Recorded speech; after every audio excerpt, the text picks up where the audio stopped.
Halo teman-teman, pada video kali ini saya akan membahas tentang apa saja yang harus dipertimbangkan saat kita memutuskan untuk menjalankan sebuah bisnis. Disimak ya.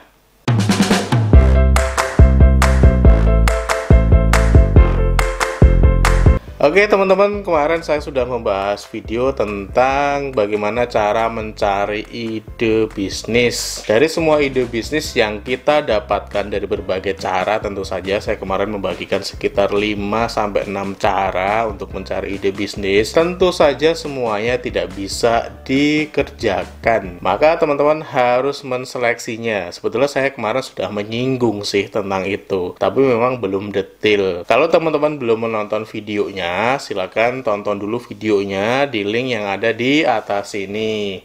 Nah, biar lebih lengkap, maka saya lanjutkan pembahasannya di video kali ini. Namun sebelum saya melanjutkan video kali ini, bagi teman-teman yang baru datang ke channel ini, saya informasikan, channel ini berisikan tentang tips bisnis, inspirasi bisnis, maupun tutorial seputar bisnis yang sangat bermanfaat untuk mengembangkan tentu saja bisnis teman-teman. So, kalau teman-teman belum subscribe channel ini, silahkan klik dulu tombol subscribe-nya agar teman-teman mendapatkan update informasi dari video ini. Dan jangan lupa klik tombol loncengnya ya. Tombol subscribe-nya ada di bawah sini teman-teman, silahkan diklik ya. Baik, langsung saja teman-teman, apa sih sebetulnya yang harus dipertimbangkan saat kita menentukan bisnis apa yang harus atau yang bisa kita jalankan. Nah, kalau teman-teman kemarin sudah mengidentifikasi ada beberapa usaha misalnya yang bisa atau yang akan teman-teman kerjakan, maka langkah selanjutnya adalah memfilter.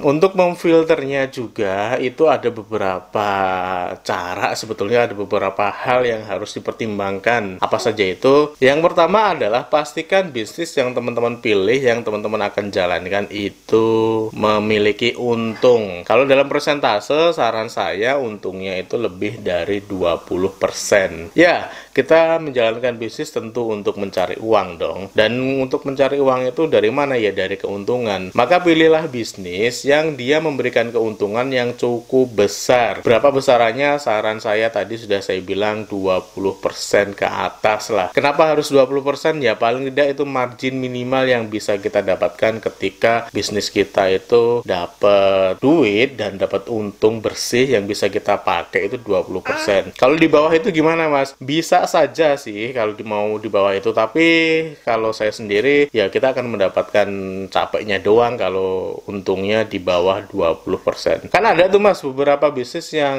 dia marginnya atau untungnya tidak 20%, tapi di bawahnya. Memang ada beberapa bisnis yang memang marginnya itu di bawah 20%. Bahkan kalau teman-teman buka toko kelontong atau retail biasa kayak Indomaret, Alfamart kayak gitu, teman-teman itu hanya mendapatkan sekitar 7%. Tapi mereka itu memanfaatkan faktor kalinya. Kalau sehari itu bisa transaksi puluhan juta, maka kalau 7%, kalau misalnya dapat 100 juta saja, 7%-nya juga sudah 7 juta sendiri per hari misalnya.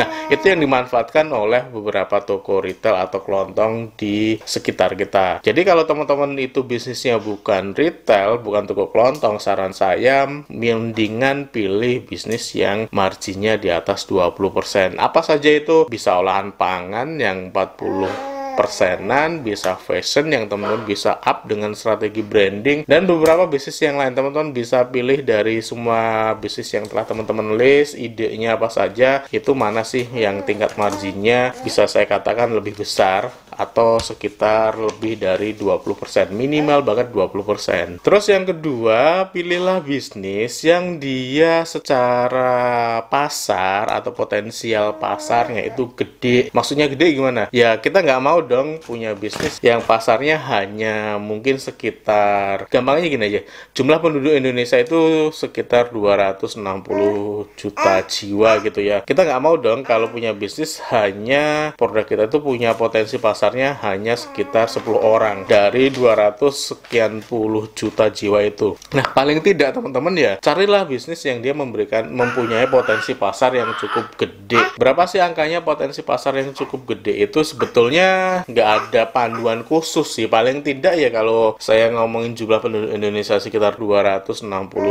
juta jiwa. Paling tidak bisnis teman-teman itu mempunyai potensi pasar sekitar 10 juta jiwa sendiri untuk pangsa pasar atau potensi pasar di Indonesia. Jadi pilihlah bisnis-bisnis atau produk yang memang dia punya potensi pasar yang cukup gede ya. Terus faktor ketiga yang harus teman-teman pertimbangkan dalam memulai atau memilih sebuah bisnis adalah upayakan kalau teman-teman itu modalnya cekak ya. Maksudnya modalnya cekak, modalnya kecil, maka pilihlah bisnis yang memang itu tidak membutuhkan modal yang cukup gede, atau saya bilang ya pilihlah bisnis-bisnis yang modalnya kecil namun memberikan potensi keuntungan yang gede. Kenapa ya? Agar teman-teman bisa menjalankan bisnis itu di awal-awal. Kalau teman-teman sudah terkendala dulu di faktor modal, ya nanti bisnisnya nggak jalan-jalan dong. Jadi artinya upayakan memang bisnis itu bisa dikerjakan dengan modal yang sangat minimal sekalipun lah kayak gitu.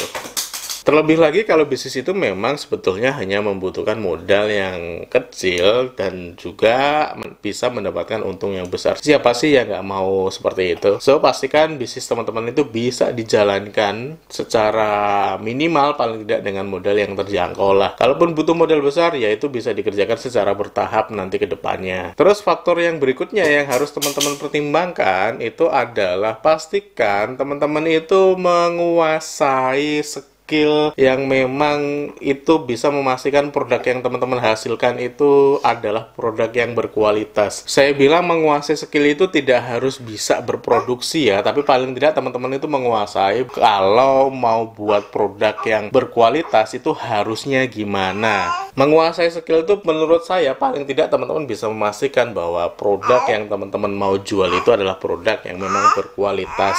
Jadi tidak harus bisa bikin produk sendiri ya teman-teman, tapi paling tidak bisa memastikan bahwa produk yang teman-teman hasilkan itu adalah produk yang berkualitas. Kalau soal membuat produk, teman-teman juga sebetulnya bisa bekerja sama kok dengan mitra kerja teman-teman. Misalnya teman-teman hanya concern membangun bisnisnya, sedangkan untuk produknya sendiri dikerjakan sama mitra bisnisnya. So, kerjakan saja bisnis itu senyaman mungkin teman-teman. Kalau memang teman-teman itu mempunyai skill untuk membuat produk, itu jauh lebih bagus sebetulnya.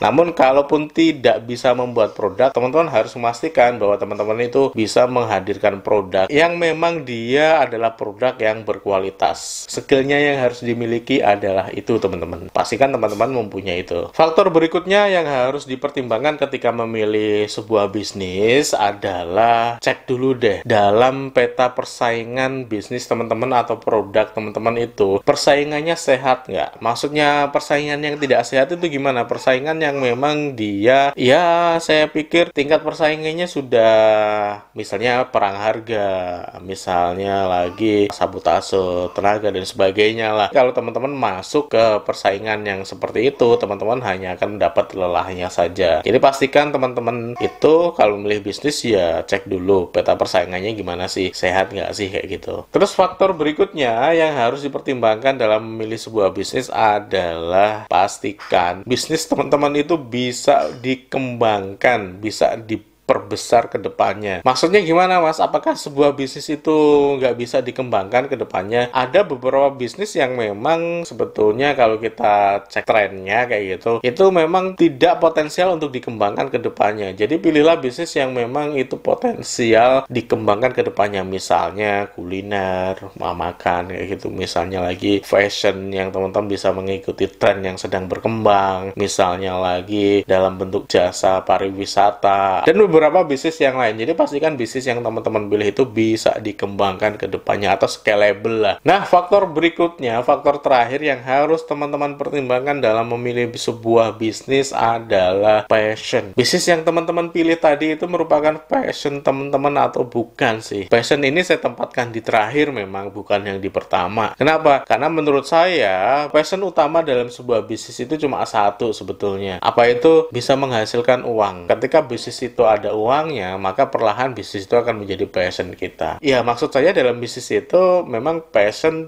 kalau menurut saya ya, itu tidak saya tempatkan di urutan pertama dalam mempertimbangkan sebuah bisnis, karena memang passion utama dalam sebuah bisnis itu ketika bisnis itu bisa menghasilkan, ada uangnya, maka biasanya kita bisa perlahan akan menyenangi bisnis itu sendiri. Wah mas, nggak gitu juga dong. Ya memang ada beberapa orang yang menempatkan passion itu di urutan pertama. Kalau kita nggak enjoy menjalankan bisnis itu, ya percuma dong. Memang, tapi menurut saya ketika itu ada uangnya, maka teman-teman akan bisa enjoy. Kalau teman-teman menjalankan bisnis yang nggak ada uangnya kan juga ya tanda tanya kan. Saya bilang tadi di awal, bisnisnya harus menguntungkan. Nah makanya passion ini saya taruh di pertimbangan terakhir. Nah pastikan bisnis yang teman-teman jalankan itu memang teman-teman sukai untuk mengerjakan. Memang teman-teman itu merasa ya aku seneng ngerjain kayak gini, ya aku seneng dapat hasilnya kayak gitu. Nah itu tadi teman-teman 7 alasan yang harus teman-teman pertimbangkan ketika memilih atau memutuskan untuk menjalankan sebuah bisnis. Saya ulangi, yang pertama itu harus menguntungkan minimal 20%, yang kedua itu potensi pasarnya harus gede, atau kalau ngomongin jumlah penduduk di Indonesia ya paling tidak di atas 10 juta jiwa potensial marketnya ya. Terus yang ketiga, bisnis itu bisa teman-teman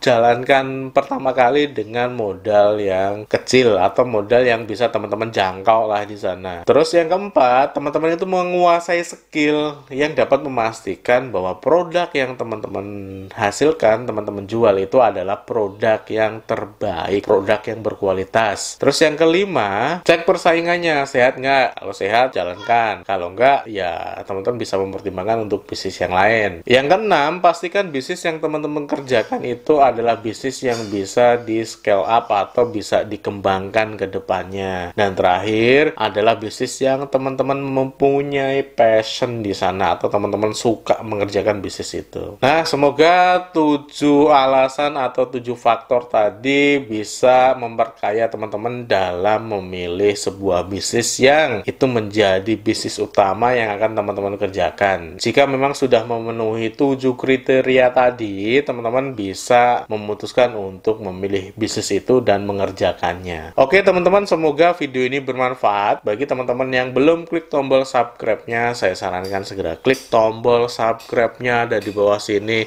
Nyalakan juga tombol loncengnya agar teman-teman tidak ketinggalan video-video terbaru dari channel ini yang tentu saja akan bermanfaat bagi pengembangan bisnis teman-teman. Kita jumpa lagi di video-video berikutnya. Saya Muhammad Syafi'i. Bye-bye.